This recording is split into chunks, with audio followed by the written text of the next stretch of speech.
Good day everyone. Isang mapagpalang araw po sa ating lahat. Naalala ko po no ako ay nasa kolehiyo. I remember during my college days, we have a subject called art education.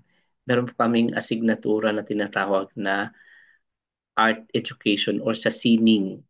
At inaasahan dahil kami po ay mag-aaral ng sining na magpipresenta kami sa aming mga guro ng aming mga obra, ng aming mga gawa. So it is expected that being a student of art education, we are expected to present our works of art. Yet, I am not good in art, especially in drawing. I'm not creative. I'm not imaginative. I don't have that skills or photographic memory to put into drawing what I have just saw. Hindi po ako magaling dyan sa drawing. Naalala ko po no ako'y elementarya at high school, kapag kami binibigyan ng tungkulin ng aming guro upang magsumite ng drawing, para magaya po namin ng mga drawing, nilalagyan po namin ng gaas yung larawan at doon po namin kinuhulma yung picture at mukhang pumasa naman sa paningin ng guro. Sa katunayan ay medyo mataas naman ang marka ko noon nung high school at elementary. Pero hindi nakalusot nung college dahil hindi naman talaga ako mahusay doon sa pagguhit. I don't have that kind of skills. And I feel envious, especially to those classmates of mine who got 100% in their works. But for me, I got only 84%. Now, later on, I realized that we do have distinctive skills and giftings. So I shouldn't be harboring any like envy. Hindi dapat mainggit dahil ang bawat isa sa atin ay may kanya-kanyang talento at kakayahan. At later on, I saw that these skills and talents are given by God for a definite purpose.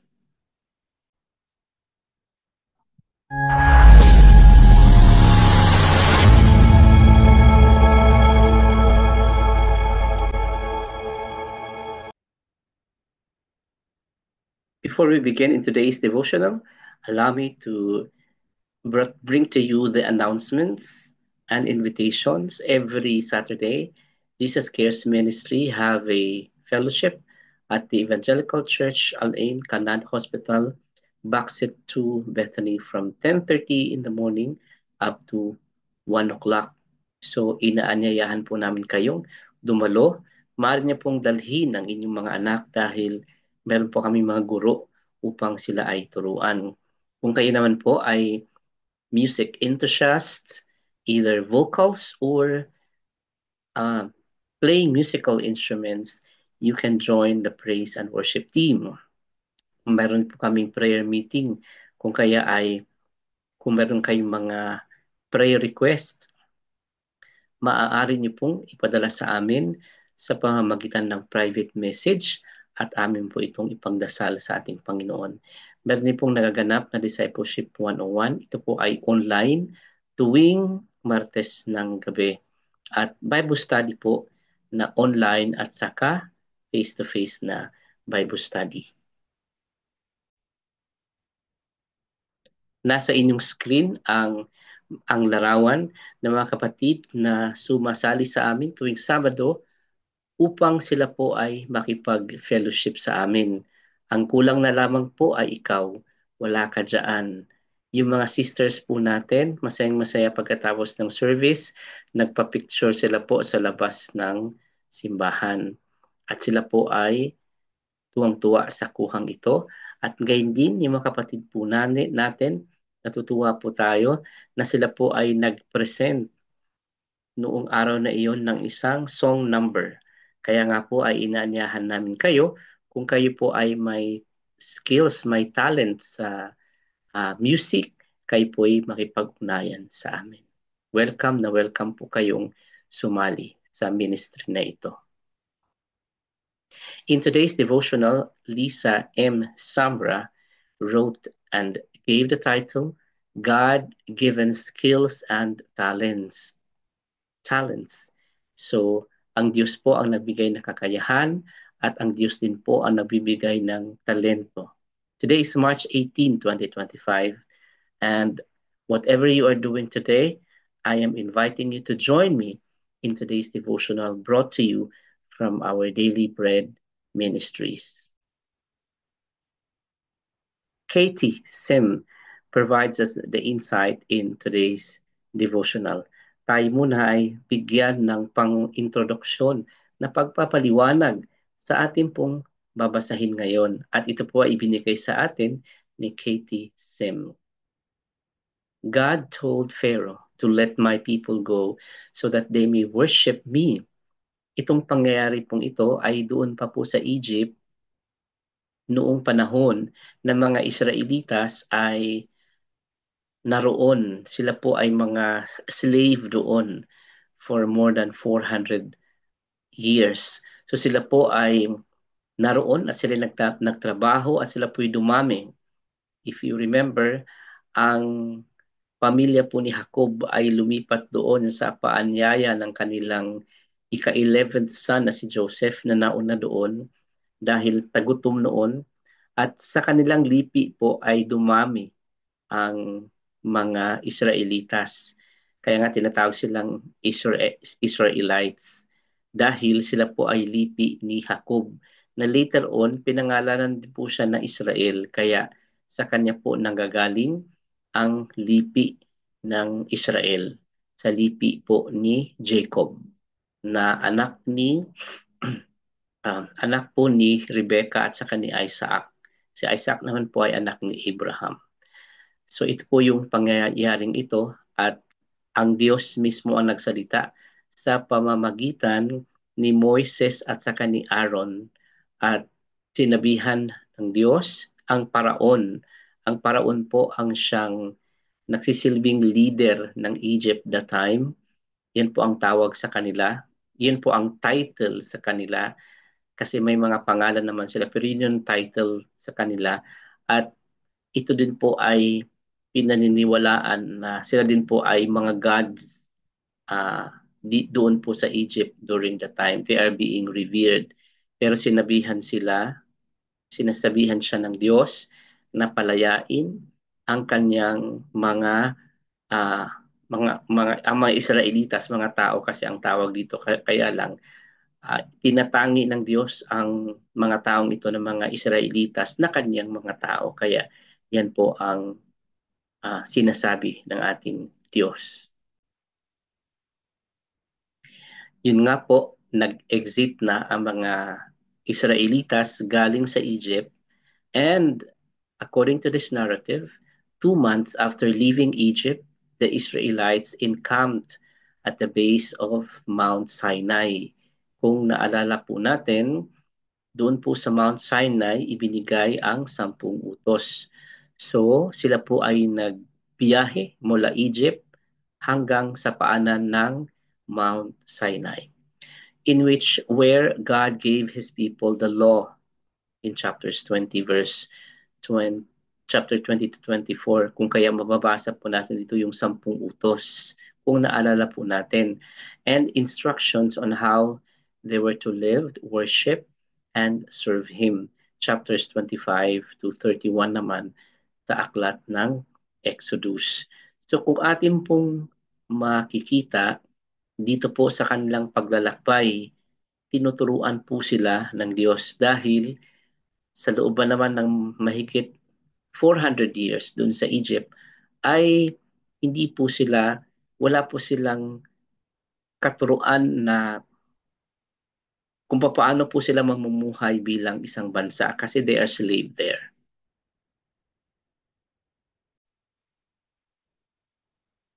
Now, in addition to this, there are also guidelines about worship. And when it comes to worship, God is giving specific instructions to follow.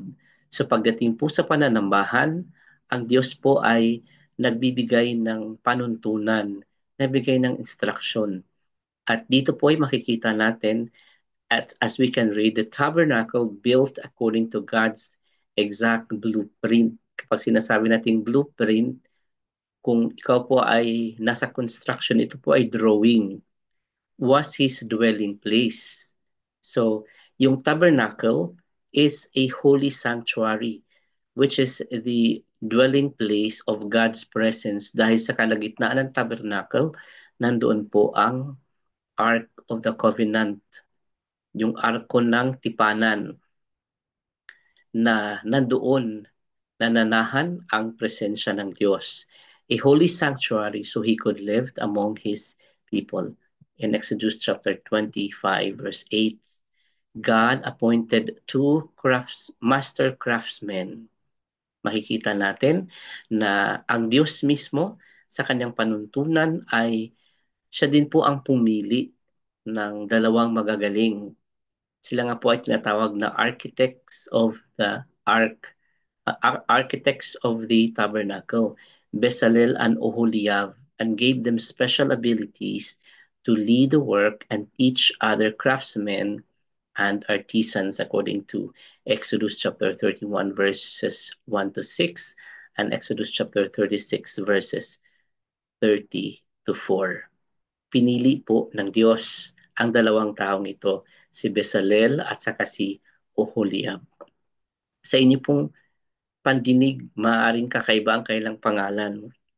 Kaya nga po ay minsan yung mga tao na may kakaibang pangalan, sila din po yung mga tao na sinabi ng iba weird, kaya sila binubuli, but they are talented. God also endowed others with enhanced skills to accomplish the work in Exodus chapter 31, verses 6 to 11, and chapter 35, verses 35 to chapter 36, verse 2. Napakahalaga ng sinabi dito na endowed others kasi tayo po habang tayo ay gumagawa, kailangan may improvement, kailangan mayroong perfect um, angle yung mga ginagawa natin. Medyo yung finished product natin ay very competent because if you are in the workforce really and if you are in the construction work, kailangan masasabi talaga ng quality control na ang ginagawa natin ay perfect, na hindi wala na silang maipintas dun sa finished product natin. At napakahalaga dito sa ipinagagawa ng Diyos dito sa panahon ni Moises um, kay Oholiab at saka po kay Bezalel ay kailangan ma-perfect din nila. Dahil God is a God of order and of course He is a God, so it must be so fine. The things na ipinapagawa niya ay dapat po must be so fine. Let's proceed now to the reading of the scripture found in Exodus chapter 31, verses 1 to 11. Bezalel and Oholiab, that's the title of this specific part of Exodus chapter 31. Sino ba sila? There were the two men God chose to aid in the construction of the tabernacle, the holy tent where God dwelled in the midst of His people. Sila po ang tinataguriang the architects of the tabernacle. Upang maunawaan po natin in our own words, sila po yung mga arkitekto ng tabernacle.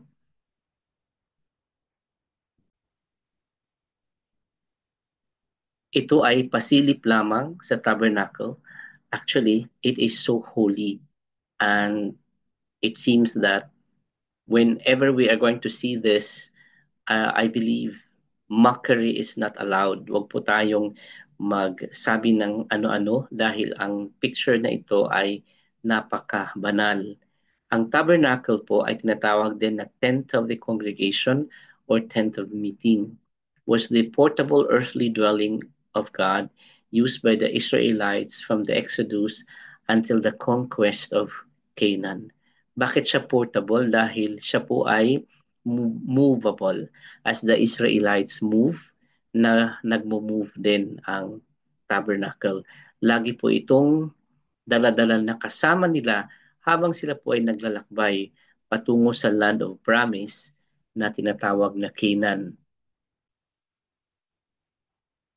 Then the Lord said to Moses in verse 1, See, I have chosen Bezalel, son of Uri, the son of Hur of the tribe of Judah, and I have filled him with the Spirit of God, with wisdom and understanding, with knowledge, and with all kinds of skills. Ang Diyos po ang pumili kay Bezalel upang magkaroon ng tinatawag na wisdom. Pinuno muna niya ng Espiritu ng Diyos at upang siya'y nagkaroon ng wisdom, ng understanding, ng knowledge. So, napakaganda po ng revelation na ito para sa atin from the Word of God na kapag may ipinagagawa sa atin ang Lord, siya din po ang magpupuno ng kapunuan na nais po niya sa buhay natin.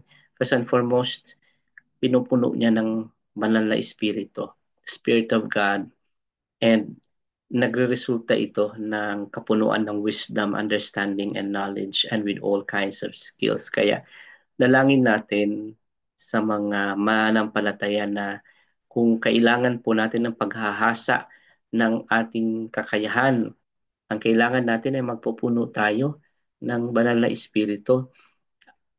Practically, siya ang magpupuno ng mga kakayahan na kakailanganin natin for His glory. Let's continue. The purpose of the filling of God's Spirit to Bezalel is for the temple works, to make artistic designs, for work in gold, silver, and bronze, to cut and set stones, to work in wood, and to engage in all kinds of crafts. So it's all like a mixture of artistic skills with the use of talents. So it's a great work, but it was made possible because of God. Malaki po ang gawain. Mahirap po ang gawain. May certain level of complexity. But we understand that it is also God. Ang Diyos po ang siyang gumagawa ng kaparaanan upang maisagawa ang lahat ng ito. Moreover, I have appointed Oholiab, so my assistant po si Bezalel, son of Ahisamach of the tribe of Dan, to help him. Also, I have given ability to all the skilled workers to make everything I have commanded you.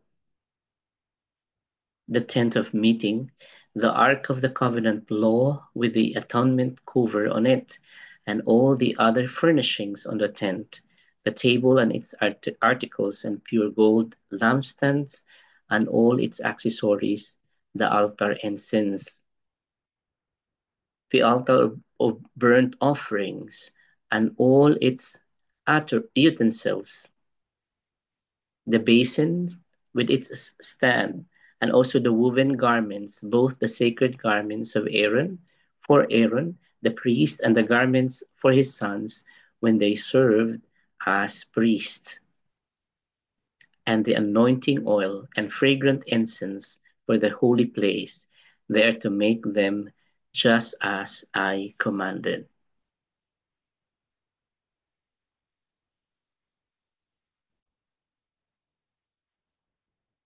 We are actually talking about God's talents and skills. And I think it would be better if we're going to distinguish the two. According to Merriam Dictionary, a talent is a special, often athletic if you are into sports, creative or artistic aptitude. Another, it is a general intelligence or mental power or ability. Another, the natural endowments of a person. Now, biblically, Talents represent what God has given us. That includes our monetary resources, that includes our calling. And in Ephesians chapter 4, verses 11 to 16, it elaborates the fivefold ministries as well as the other types of calling. Just to name a few, like the fivefold ministries, prophets, pastors, evangelists, apostles, and teachers, or prophets, apostles, evangelists, pastors, and teachers. So those five, they are actually pillars of the church, and they are the main leaders, but there are other forms of leadership. So this includes, as we are saying, talents, our callings to positions within the church, and natural giftings. So I believe this time, pwede na nating ma-distinguish ang talent at saka ang skills. Ang skills naman in the biblical context refers to the ability to perform tasks with competence and expertise. So lagi-laging magkasama ang talent at saka ang skills. Kasi hindi po pwede na hindi magamit ang talent in an expressed way na magagamit natin ito um, with the application of our skills. So lagi-laging magkakambal ang dalawang ito.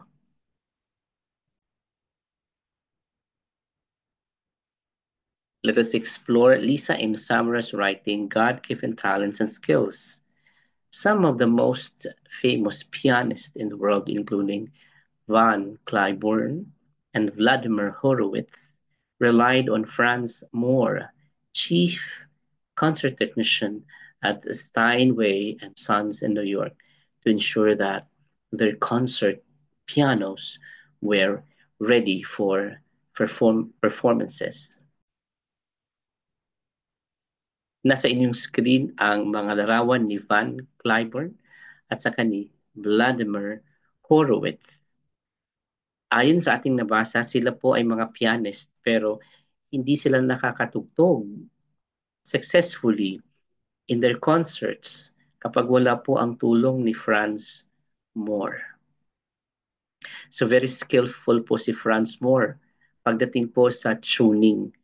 Naalala ko po ang aking tatay, sinasabi niya, kapag ikaw ay nagtutone ng gitara, mula string 1 hanggang hanggang string 5, kasi 0 pala yung 0, 1, 2, 3, 4, 5. I-increase mo lang siya ng, i-decrease mo lang siya ng half. So, yung pinakamataas na matining dapat ang tunog, yung sa 0 kasi yung pinakababa, di ba? Maliit. And then, ting, ting, ting, ting, ting. Ganun lamang po ang ating batayan para matono. So si Franz Moore, in terms of piano, ay magaling siya. Very skillful. String instrument na ng piano kasi inaayos din niya yung string ng piano at tinutono niya. Kasi kung hindi niya inaayos, wala sa tono, maging mess ang concert. Franz Moore was a master piano tuner, and Moore was sought after for his intricate knowledge of pianos and great skill developed over decades.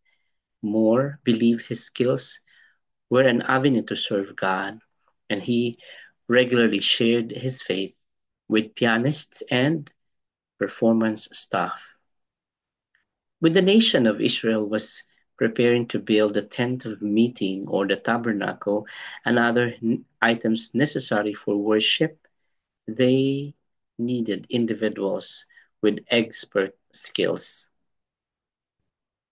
God appointed two skilled artisans, Bezalel and Oholiab, to do the work and filled them with the Spirit of God, with wisdom, with understanding, with knowledge, and with all kinds of skills to make artistic designs. Ang Diyos din po ang nag-appoint. Ang Diyos din po ang pumili. In addition to their specialized skills, God empowered them with His Spirit to guide their work. Their willingness to use their unique talents in service to God allowed the Israelites to appropriately worship Him. Whether or not we consider ourselves artistic, each of us has unique. Totoo yun. Ang lahat sa atin may kanya-kanyang talento at kakayahan. Kaya huwag tayong mainggit sa iba. God-given gifts that we can use to serve others in Romans chapter 12, verse 6. Empowered by the Spirit, we can serve and worship God through our work using the wisdom, understanding, and skills He's given us. Join me in today's prayer. So no one should be envious, Lord God. Wala dapat mainggit kapag ang isa, Lord God, ay sa isip namin, mas marami siyang talent. Hindi po. Ang bawat isa sa amin ay unique. Meron kaming kanya-kanyang talento. Meron kaming kanya-kanyang skills. At ang lahat ng ito, kapag naunawaan namin, ay magagamit po namin sa paglilingkod namin sa inyo, O Diyos. Kagaya pa ni Bezalel at saka ni Oholiab. Very, very unusual names, Lord God. But Lord, it was you who have chosen them. And it was you, O God, who gave them the talents, the skills, O God, the wisdom and understanding. You filled them, O God, with your spirit. We also pray today that fill us, Lord, with your spirit so that the fulfillment of what you have promised ang siyang magaganap sa aming buhay sa mga sandali pong ito, O God. Dalangin namin na mas lalo pang umusbong ang aming pong talento at kakayahan, O God, upang mapaglingkuran namin ang nakakarami, mapaglingkuran namin ang marami na hangailangan sa aming kapanahunan sa mga sandali pong ito, Lord God. Patuloy namin pinapanalangin ang mga mananampalataya all over the world. Lord, you bless them continuously, O God. May their endeavors become fruitful, and may their labors, O God, become uh, a driving force for the advancement, Lord God, of your kingdom. We also pray, O God, for the supporters of this ministry, the work, oh God, bless them continuously. Even, Lord, the companies that we are working, Father God, Lord, we are praying for your blessing. We pray continuously for our country over Luzon, Visayas, and Mindanao, Lord God. Protect our country and even the the provinces, the regions, oh God, and especially, oh God, this coming May 2025 election, Lord God. Lord, you continue to protect and even, oh God, may the integrity of the government, oh God, Lord, will be at uh, will be at work at this point. And we are praying, especially for the insurgencies. And again, the crime rate is increasing, Lord God, and the commodities are so high. We are praying, oh God, for your intervention. And we pray, oh God, for this country, the United Arab Emirates. We pray for Abu Dhabi, Dubai, Ajman, Sharjah, Ras Al Khaimah, Fujairah, Al Quwain, Lord. We are praying that to this place, these places, the Emirates, Lord God, will have a ministry, will have a kingdom, oh God, a church to be established. Thank you, Lord. And we are also praying for the current leadership of JCM, Al Ain, Abu Dhabi, Ajman, Al Bai in the Philippines, and God's grace for Jaira. Lord, you help us. These leaders, Lord, help us so that we'll be able to serve you effectively, Lord. Thank you, Jesus. All these things we ask in Jesus' name. Amen. You have the entire day today to answer these thoughts. What are some of the talents God given you? Ano yung mga talento na ibinigay ng Diyos sa inyo?